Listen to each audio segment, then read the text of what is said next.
Welcome to another edition of the 5-Star Zone. Rico Beard joining me today. He's been covering Michigan for 22 years, but he's been a fan of Michigan pretty much all his entire life. Tom Crawford from Crawford Podcasting Network, kind enough to join us here on the 5-Star Zone. Tom, thank you so much of your time. I want to kind of jump in this. And in full disclosure, I've known Tom for a long time. So yeah. I feel like I can talk open and freely about the University of Michigan. And right now, Michigan ranked number 2 in the country. Jim Harbaugh is now back to be on the sidelines, even though he was at all the different practices. Yeah. Tom, looking at their first 3 games, how would you grade this Michigan team? I'm going to default to the ultimate cop-out, incomplete. And the reason I say incomplete, I'm not talking incomplete pass. I'm talking just incomplete because I can't get a gauge, Rico, on this football team because they haven't played anybody. I kind of got a lot of pushback from Michigan people and media for criticizing the Michigan schedule of only group of 5 teams these last 2 years.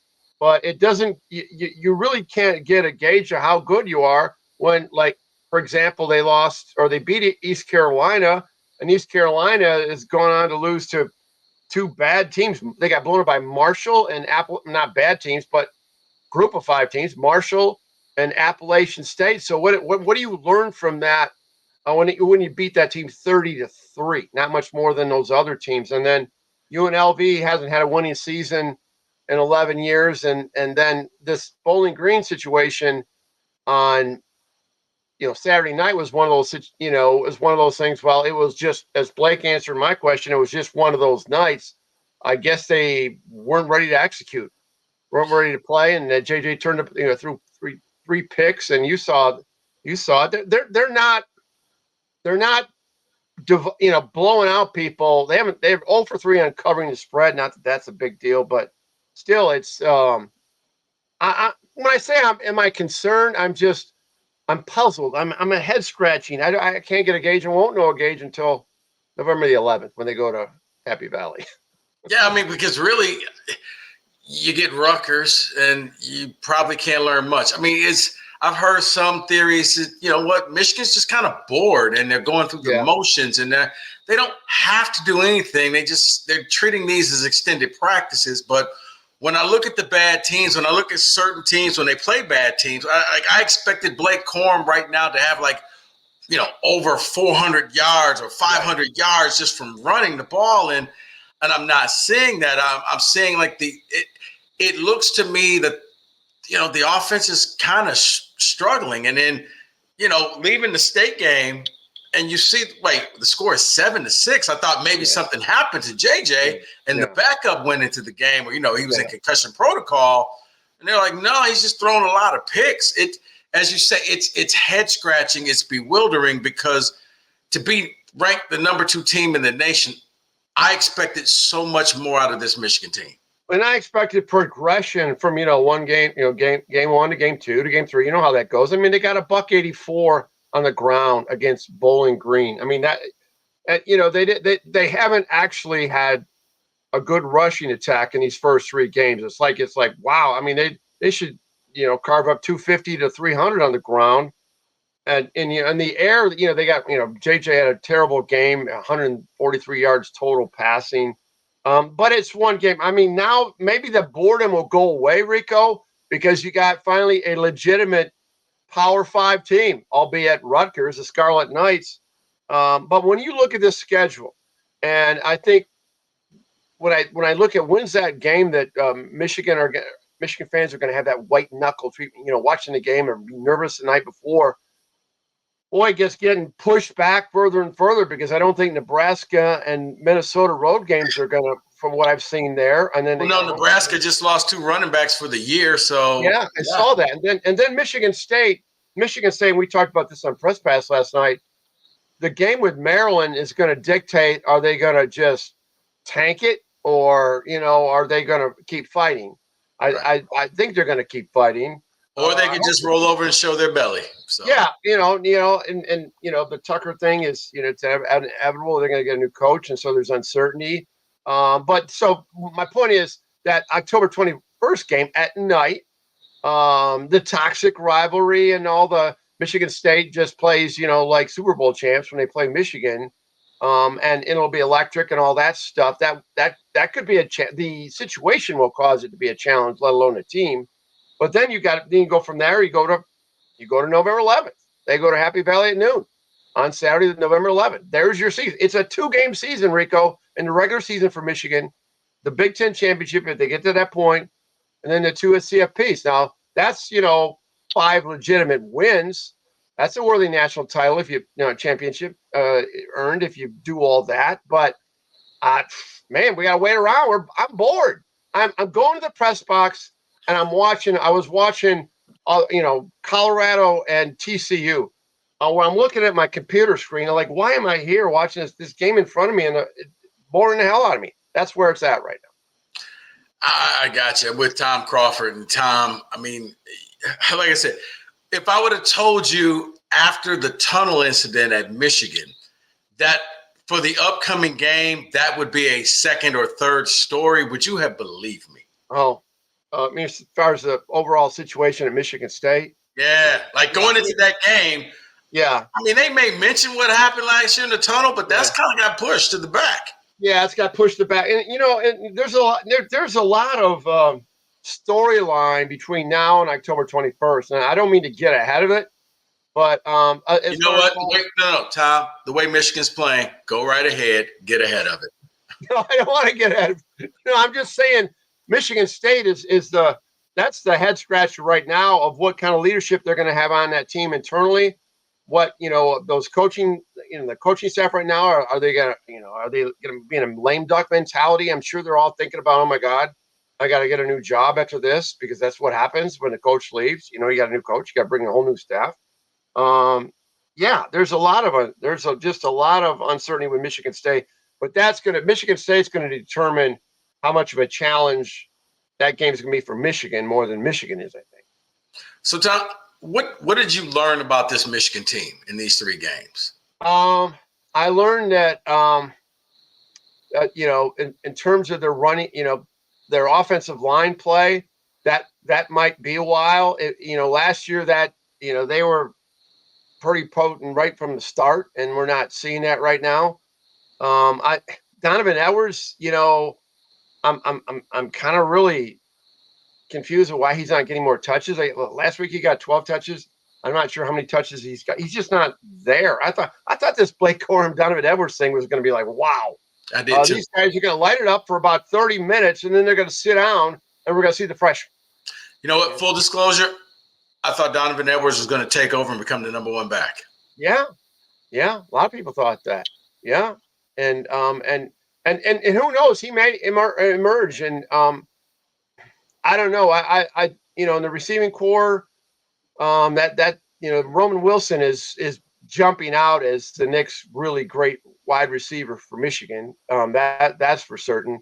But and the defense is playing pretty well. But once again, I can't. When someone asks that question, what do you think of Michigan? I don't know. I mean, how can you evaluate Michigan? Because Michigan is not one of those programs that blows people out. I mean, they're not a cover the spread kind of program. Is it fair to say? I don't know. I'm not a better, but I mean, they did like last year. Okay. Last year they were at this stage of the season, 3 games in with a cream puff. There are over 50 points a game. They're in 30 points a game. So their offense has dropped off, even though this year's schedule is no more challenging than last year's non-conference schedule. Yeah, it is funny because, I just expected them to be running wild over these 3 teams, and I'm not getting that. So I still think the Big Ten goes through Ann Arbor. I still think that Michigan's going to be favored to win the Big Ten.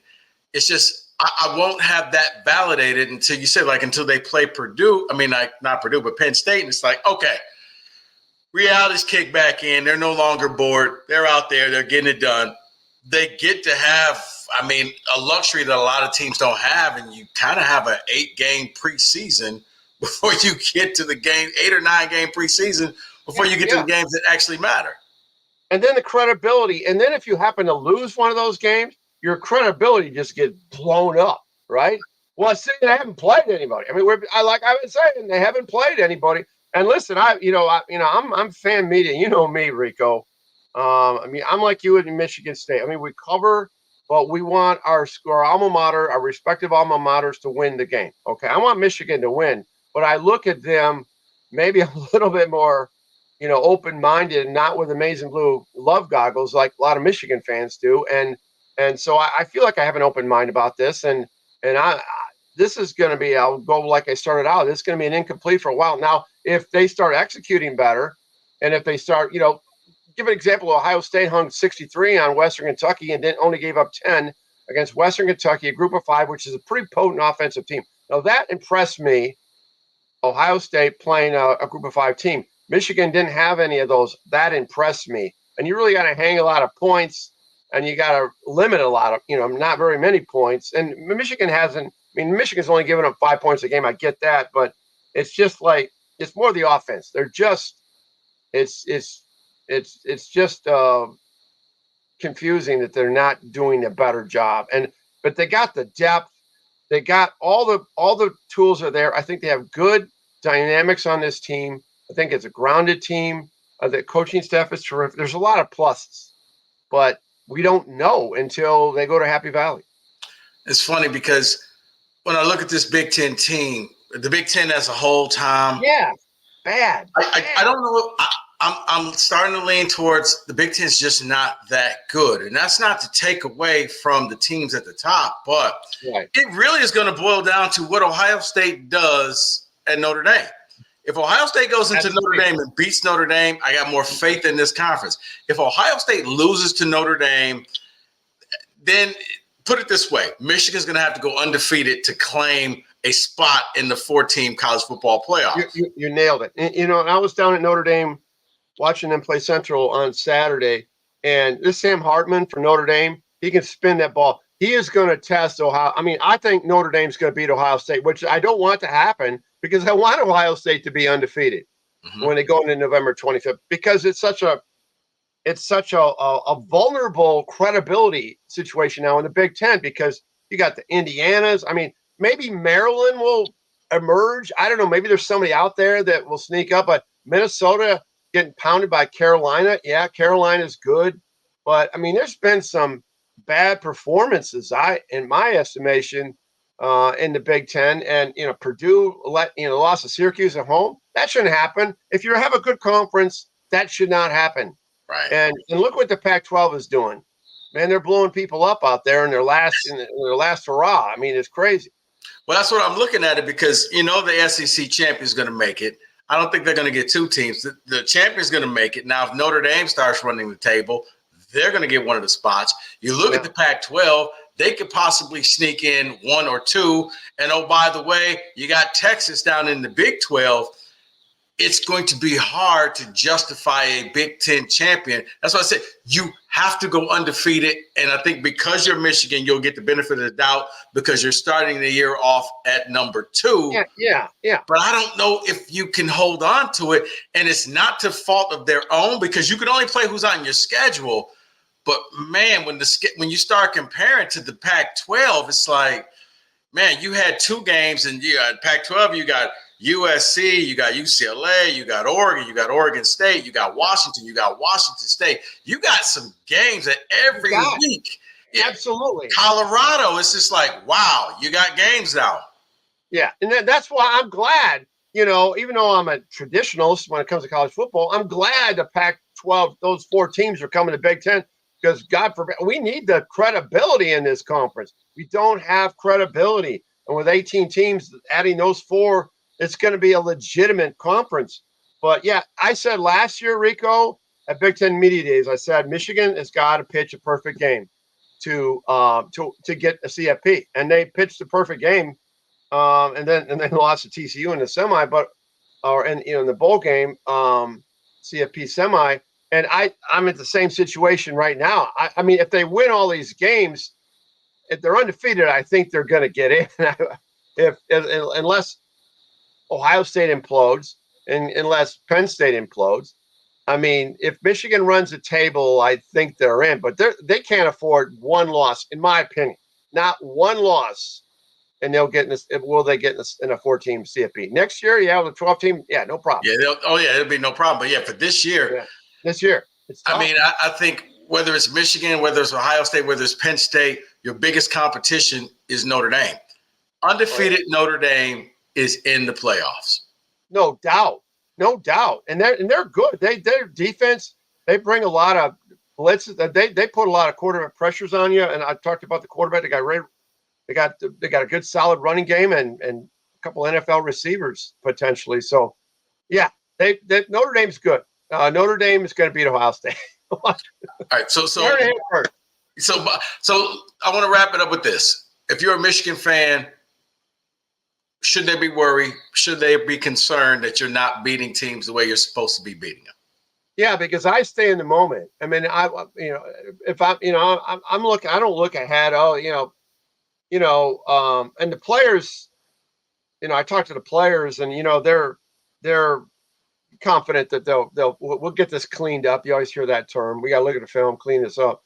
Yeah, I'm concerned. I'm concerned because it's hard to get better against weak teams. In my estimation, you can't get exposed, and all of a sudden you're playing teams with speed like that has happened in Michigan in bowl games. Harbaugh 1-7, and they get exposed. So yeah, my point is, yeah, to answer your question, I'm concerned.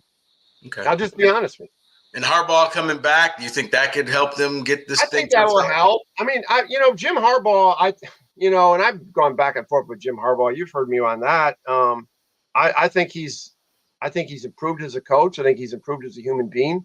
I think he admitted today he's a better coach now from what he went through. He's going to make sure he doesn't have this happen again. And the players, when I hear players talk about Jim Harbaugh, it's with deep, sincere admiration that I don't ever recall hearing players talking about other coaches at Michigan, that I've covered, Lloyd Carr. Not that players didn't like them. I mean, it jumps out at me more with what, as well as Sharon Moore and some of these and Klink and some of these guys on the coaching staff. The way the players talk about their position coaches and the coordinators, it's pretty good chemistry on that team. So I feel good about that. Tom Crawford, Tom, I appreciate you stopping on the 5-Star Zone. Oh, Tom this is an honor, man. This is an honor. I'm on with Rico Beard, man.